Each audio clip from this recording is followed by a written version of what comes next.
In 2012, a small group of researchers and filmmakers set out on what they thought would be a routine expedition. Just another mission to document untouched corners of the world. Their destination was one of the last true blank spots on the map, a remote highland valley deep inside Papua New Guinea. No roads led there. No satellites had clear images. Even local pilots avoided flying over it because of the violent winds that whipped through the razor-sharp limestone peaks. The team had permits, gear, and years of field experience. They'd worked in jungles, deserts, and frozen tundras before. They figured this would be tough, but manageable. What they didn't know was that this place didn't just test your body, it tested your will to survive. They hired local guides from a nearby village, men who knew the mountains like the lines on their own palms. But even these guides grew quiet as they climbed higher. One evening, around the fire, an older guide spoke in hushed tones about the Stone Eaters, a name whispered only in stories. He said they were people who lived where no one else dared, who drank from poisoned streams and walked barefoot over scorpion nests. The scientists smiled politely. Folklore, they thought. Superstition born from fear of the unknown. But the deeper they went, the more the land itself seemed to push back. Their drones, usually reliable, kept crashing, sucked into sudden downdrafts or tangled in vines that looked harmless but clung like wire. One morning, their satellite phone sparked and died for no clear reason. Then came the rain, not gentle tropical showers, but thick icy sheets that turned trails into rivers of mud. Worse, one of the younger team members fell ill. At first, it was just a fever. Then came chills, then vomiting so violent he could barely sit up. They had medical kits, antibiotics, even IV fluids, but nothing worked. The jungle air felt heavy, almost alive, pressing down on them. For the first time, the confident tone of the group shifted. Jokes stopped. Conversations grew short. Everyone moved slower, eyes scanning the trees, the rocks, the mist that never fully lifted. That's when they started noticing signs they weren't alone. It began with small things. A snapped branch placed neatly across their path, not blocking it, just marking it. A cluster of strange berries left near their water filter, though none of them had picked fruit. Then one dawn, as the camp stirred in the gray light, someone spotted movement at the edge of the clearing. Figures. Silent. Still. They stood among the trees like shadows given shape. Tall, lean, their skin darkened by ash and sun, their hair tied back with strips of vine. Some wore necklaces of bone and teeth. Their eyes didn't blink often. They just watched. Panic flared for a second. Hands reached for radios that didn't work, for cameras that felt useless now. But no one moved toward them. No one shouted. And the strangers didn't either. They simply stood, calm as the mountain itself. Then slowly one of them stepped forward. He was older, his face lined with scars and time. In his hand he held a bundle of green leaves, crushed slightly so their scent, sharp and bitter, cut through the damp air. Without a word, he placed it beside the sick man's sleeping mat and stepped back. The team exchanged glances. Was it a trap, a test? One of the botanists, who'd spent years studying medicinal plants, recognized the leaves. They were from a rare fern known in scattered reports to treat severe fevers in highland tribes. Trembling, she brewed a tea from them. Within hours, the sick man's shaking stopped. By nightfall, he was sitting up sipping broth, color returning to his face. No one slept much that night. Not from fear, but from awe. The next morning, the strangers were gone. But they left more than just medicine. They'd left a message. We see you. We let you live. Over the next few days, the team stayed put, tending to their recovering friend and rebuilding their gear. They didn't push forward. They waited. And sure enough, the figures returned. Not all at once, but one or two at a time, always at the edge of sight. They never spoke, but they began to mimic small gestures, nodding when someone waved, sitting when the team sat, even copying the way they stirred their pots over the fire. It was the beginning of something fragile but real, a bridge built not with words, but with shared silence and mutual caution. The researchers realized they'd been wrong about everything. This wasn't just another field site. It was someone's home, guarded, hidden, and fiercely protected. And the people who lived here weren't relics of the past. They were masters of a world so harsh, so unforgiving, that outsiders couldn't last a week without help. As the mist curled around the camp once more, The lead researcher sat by the fire, staring into the flames. For the first time in years, he felt small, not in a bad way, but in the way you feel when you stand under a star-filled sky and realize how vast the world really is. They had come to study a place, but the place and the people in it were about to teach them something far deeper, and none of them had any idea just how much their lives were about to change. The morning after the mysterious visitors left the healing leaves, the camp felt different. The air was lighter, not because the weather had changed. It was still damp, misty, and thick with the smell of wet earth, but because something invisible had shifted between the outsiders and the land itself. The fear hadn't vanished, but it had softened, replaced by a quiet curiosity on both sides. A few hours after sunrise, two figures appeared again, this time closer. They didn't hide behind trees or watch from the ridge. They simply walked into the clearing barefoot, their steps making no sound on the wet ground. One carried a woven basket filled with strange fruits, some bright red, others covered in fuzzy green skin. The other held a long, smooth stick, not as a weapon but like a walking staff. The team stayed still, not wanting to scare them off. Slowly, one of the researchers held out a hand, not in greeting exactly, but in openness. The taller of the two strangers tilted his head, then mimicked the gesture, palm up. It wasn't a handshake, but it was something, a beginning. Over the next few days, these quiet visits became routine. The strangers, now clearly a small group from a nearby settlement, started spending more time around the camp. They'd sit at the edge of the firelight in the evenings, watching how the team cooked, how they set up their tents, how they spoke to each other in low voices. In return, they began sharing bits of their own world, showing which mushrooms were safe, pointing out animal tracks in the mud, even demonstrating how to weave rope from jungle vines that seemed useless to the untrained eye. One afternoon, during a rare break in the rain, a young man from the group stayed behind after the others left. He was lean, with sharp eyes and hands that moved like they knew every leaf and stone by touch. He watched as one of the filmmakers fiddled with a broken camera. After a while, he crouched down, pointed at the lens, then at his own eye, and made a sweeping motion toward the valley below. It was clear what he meant. "Show me what you see." The researcher hesitated, then handed over the camera. The young man held it carefully, turning it over in his hands like it was something sacred. When the screen lit up with a photo of the valley, mist curling around the peaks, sunlight breaking through the clouds, he let out a soft sound, almost like a sigh. He didn't understand the technology, but he understood the beauty. And in that moment, the gap between them felt smaller than ever. Communication was slow, built on gestures, facial expressions, and shared actions. But it worked. They learned that this group called themselves the Corvi, a word that, when spoken with pride, seemed to mean something like, "those who walk where death sleeps." It wasn't a boast. It was a fact. Every day for them was a negotiation with danger. Venomous snakes hidden under leaves, plants that could blind you if you brushed against them wrong, sudden landslides after heavy rain. Their children learned to climb cliffs before they could run. Their elders could read the sky like a book, predicting storms hours before the first drop fell. To the outsiders, it was overwhelming. They'd brought high-tech gear, water purifiers, GPS trackers, but none of it mattered here. What mattered was knowing which root to chew when your throat swelled shut, or how to sleep with one ear open for the sound of shifting rock.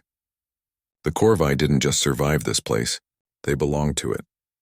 One evening, as the team shared a simple meal of rice and dried fish, the young man who they'd started calling Tama, after hearing others use the name, sat beside them.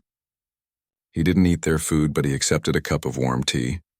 He watched them laugh over a silly mistake someone made while setting up a tent, and for the first time he smiled. It was a small thing, but it meant everything. Later that night, the lead researcher sat by the fire, journal in hand, trying to make sense of it all. He wrote, "We came to observe, but they're teaching us how to see." The next morning, everything changed again. A storm rolled in faster than anyone expected. Not just rain, wind, thunder, and a river that rose so quickly it swallowed the lower part of their camp in minutes. Tents collapsed. Gear floated away. One of the team members slipped on the muddy bank and nearly got swept downstream. Before panic could take over, The Corvi were there. They moved like they'd been waiting for this. Calm. Focused. Tama grabbed the researcher who'd fallen and pulled him to higher ground with a strength that seemed impossible for his frame. Others formed a human chain to rescue equipment. An elder pointed to a narrow ledge halfway up the cliff and shouted something sharp and urgent. The team followed, scrambling over rocks they'd never noticed before, paths the Corvi must have used for generations.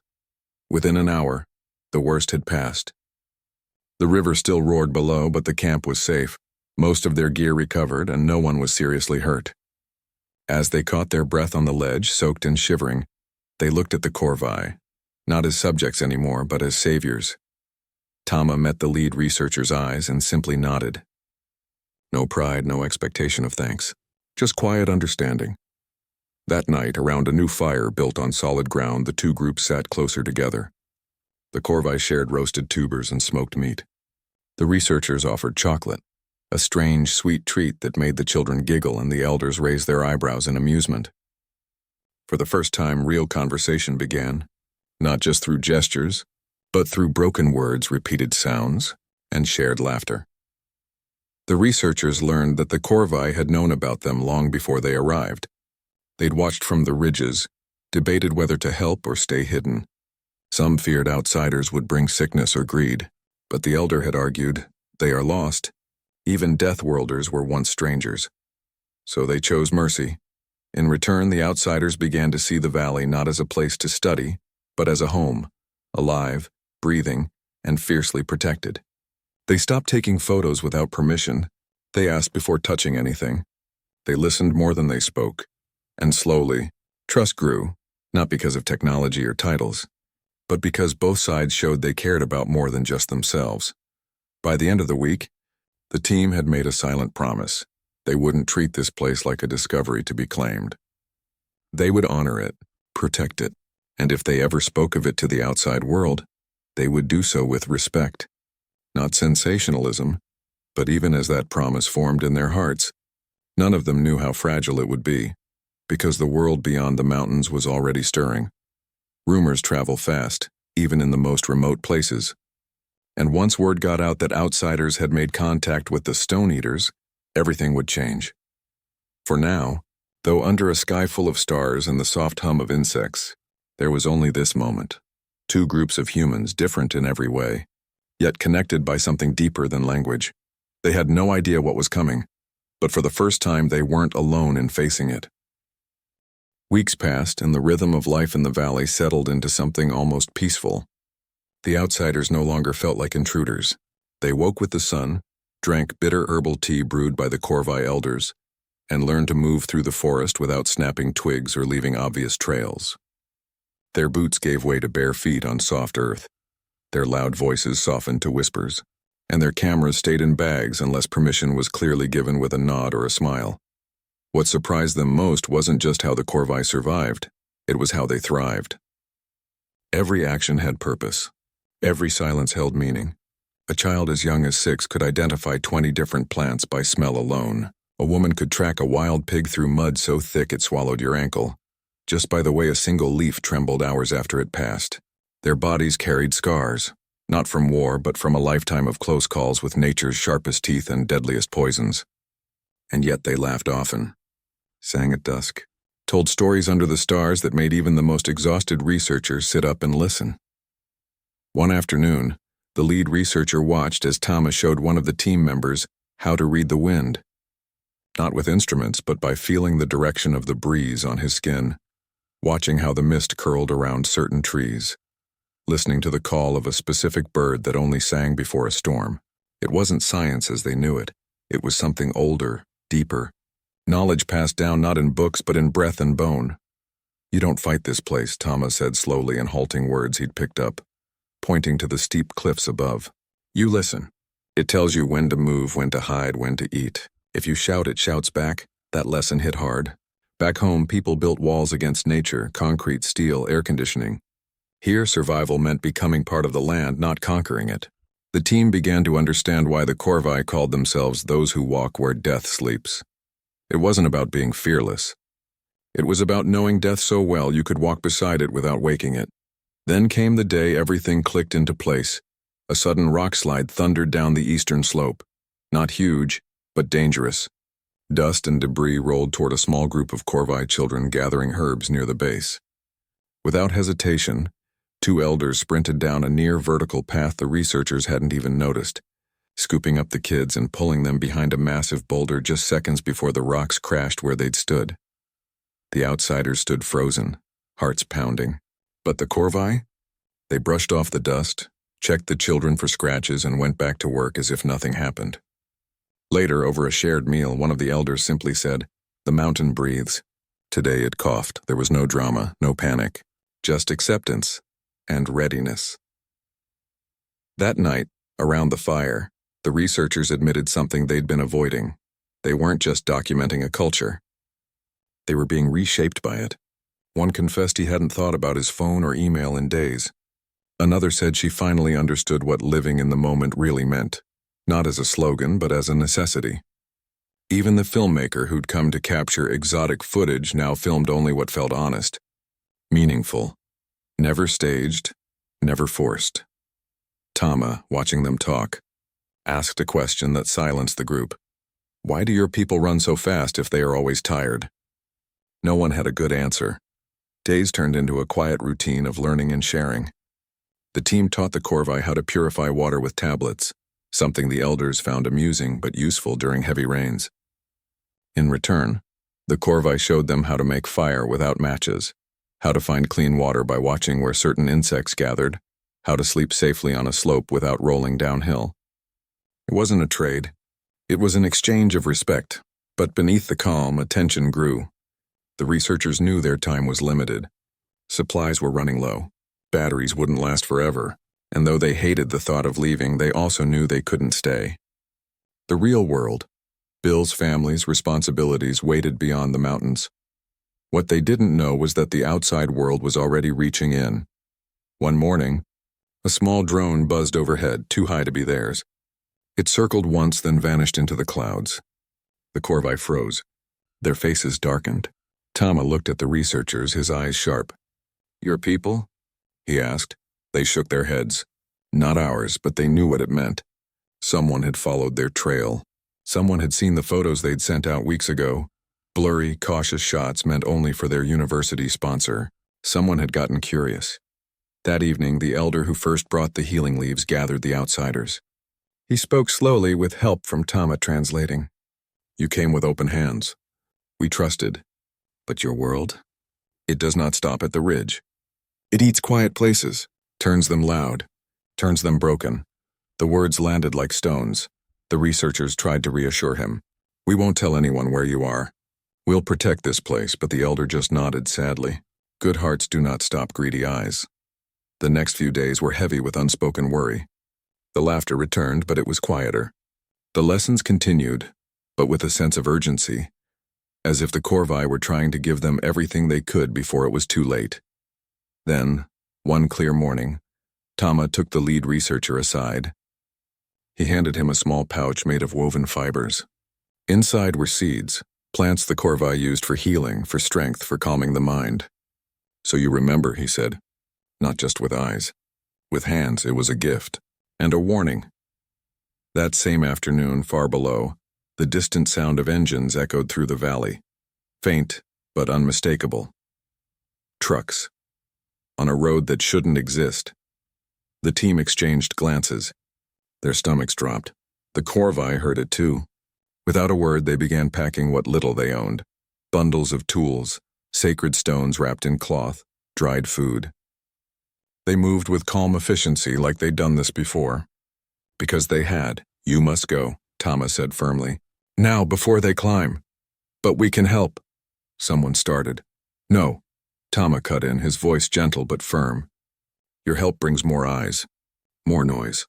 This place survives because it is hidden, not because it is saved." It was the hardest truth they'd ever heard. As the sun dipped behind the peaks, the researchers packed their gear quickly, hearts aching.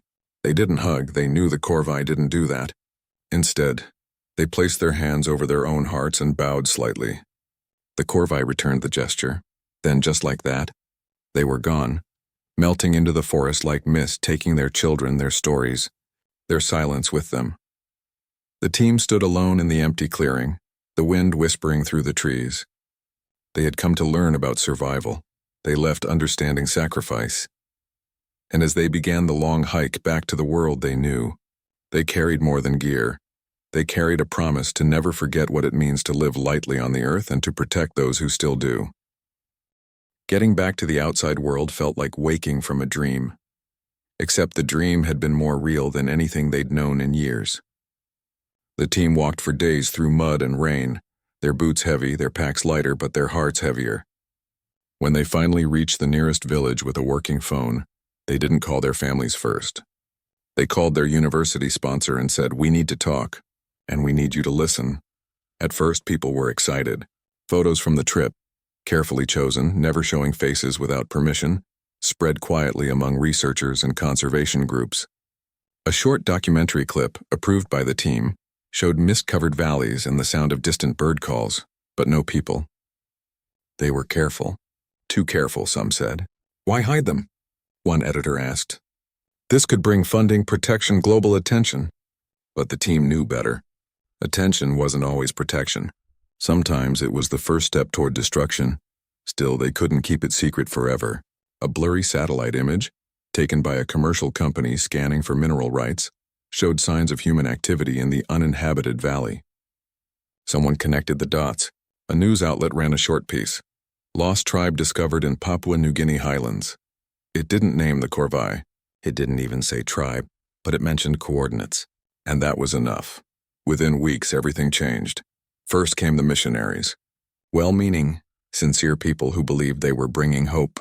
They set up a small outpost at the edge of the highlands, handing out clothes, Bibles, and bottled water.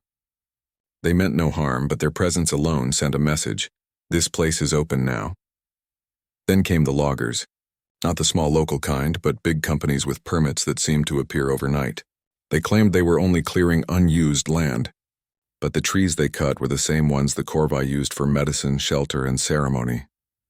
When villagers tried to protest, they were told, "This is national land. No one lives up there." The researchers watched it unfold from afar, helpless. They wrote letters. They gave interviews, carefully worded, never revealing exact locations. They begged governments and NGOs to step in. One of them even flew to the capital to speak with officials, showing maps, sharing data, pleading for the valley to be declared a protected cultural zone. At first, there was interest. A government representative nodded seriously, took notes, promised action, but then the meeting stopped. Calls went unanswered. Emails bounced back. It didn't take long to figure out why. Money talks louder than anthropology. Behind closed doors, deals were being made. Mining surveys, timber contracts, development projects. The valley wasn't just remote, it was rich. Rich in rare minerals, old-growth timber and untouched water sources. And in the eyes of some, that made it too valuable to leave alone. The team felt sick. They hadn't brought bulldozers or drills, but their presence had opened a door they couldn't close. Every time they saw a new article, or heard a rumor of road construction starting near the highlands, it felt like a personal failure. One night, over a crackling video call with the rest of the group scattered across different countries, someone said what they were all thinking. Did we do the right thing by going there? Silence followed. Not angry silence, sad silence. Finally, the lead researcher spoke. We went with respect. We left when asked. We tried to protect them. But the world doesn't care about respect when there's profit to be made. Still, they refused to give up. They decided to change tactics. Instead of begging officials, they went public, but not with sensational headlines. They published a detailed report, not about discovering a tribe, but about what the corvée represented. A living example of human resilience, ecological wisdom, and sustainable living in one of Earth's harshest environments. They called them Deathworlders, not as a dramatic label, but as a term of deep respect. These are people who thrive where others cannot, the report read. Not because they're magical, but because they've learned to listen to the land for generations. The phrase caught on. Slowly at first, then faster. Environmental groups picked it up. Universities used it in lectures. A famous nature photographer shared the story in a TED Talk, never showing faces, only landscapes and hands. Hands weaving, planting, healing. The message wasn't, "Look at these exotic people," it was, "Look at what we've forgotten." Public pressure began to build. Petitions gathered thousands of signatures. A major outdoor brand paused its sourcing from the region until investigations were done. Even some local leaders in Papua New Guinea started speaking up, saying, "This is our heritage. Not your resource," but progress was slow, and the machines kept coming closer. Then something unexpected happened.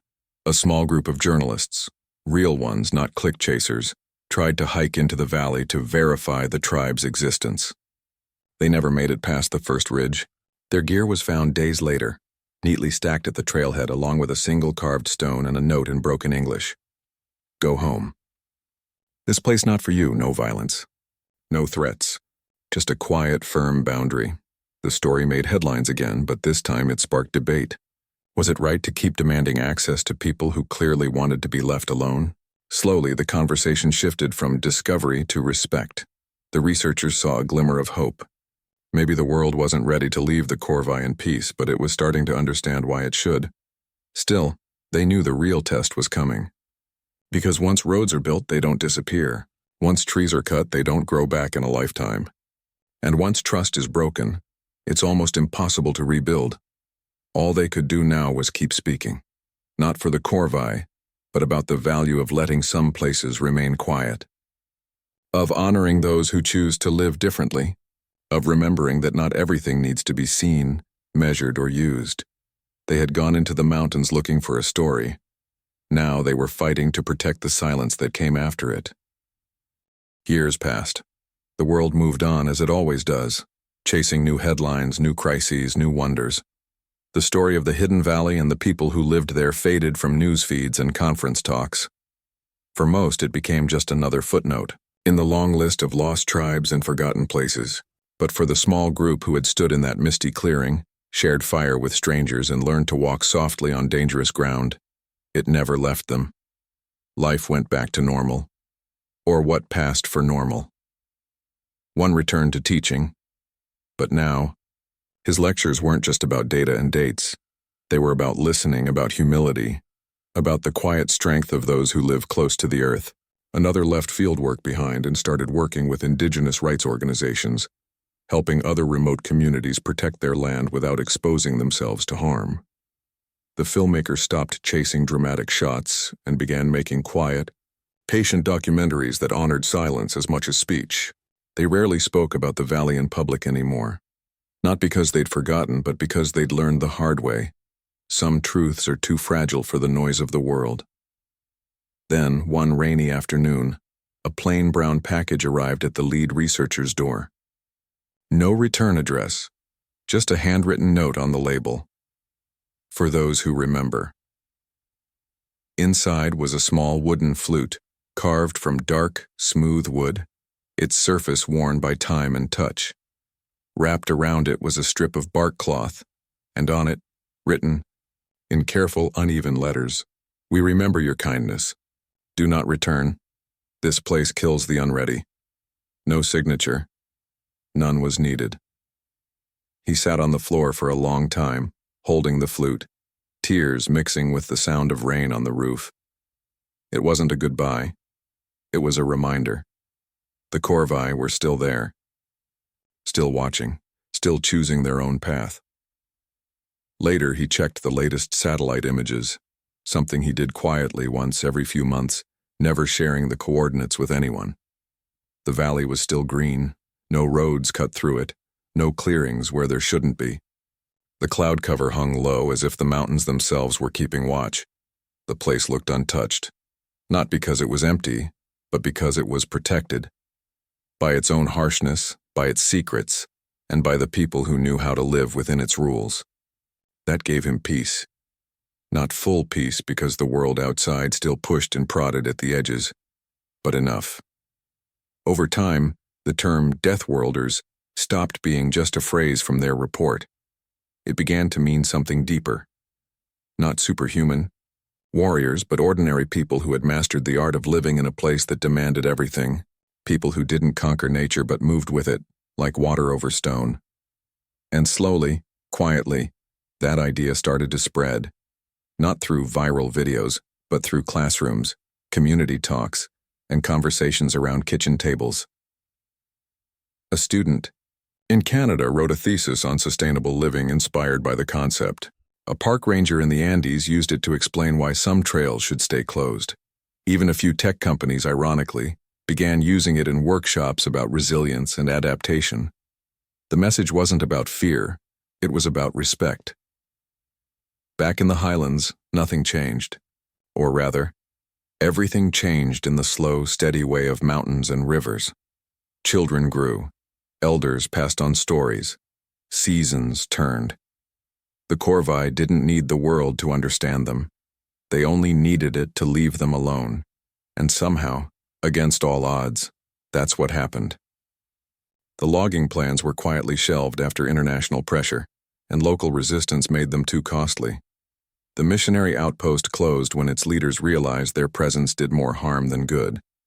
Even the government, after years of back and forth, finally listed the valley as a cultural sensitivity zone, not a full protected area, but enough to keep heavy machinery out. It wasn't perfect, but it was enough. The researchers never went back. They kept their promise. But they never stopped carrying the valley with them, in the way they walked through forests now, noticing things they used to miss. In the way they spoke less and listened more. In the quiet choices they made to live lighter, take less, and honor what they couldn't see. One evening, years later, the group gathered for a rare reunion, just 5 of them in a small cabin by a lake. No cameras, no agenda, just old friends sharing stories by firelight. Someone pulled out the wooden flute. No one played it, they didn't know how, and it didn't feel right to try. But they passed it around, each holding it for a moment, remembering the smell of wet earth, the sound of wind through limestone peaks, the look in Tama's eyes when he said, "Your world eats quiet places." They didn't need to say much after that. They all knew the real lesson wasn't about survival in a harsh land. It was about knowing when to step back, when to let something remain unknown, when to protect not just people, but peace. In a world that's always shouting, always filming, sharing, claiming, consuming, the greatest act of courage might just be silence, and the deepest form of respect might be walking away. They had gone into the mountains looking for something to study. They came out understanding they were the ones being taught. And though the valley would never appear on a tourist map, though, no drone would ever capture its heart, it lived on, in memories and choices in the quiet spaces between words. That was enough, because some places aren't meant to be found. They're meant to be remembered and left alone.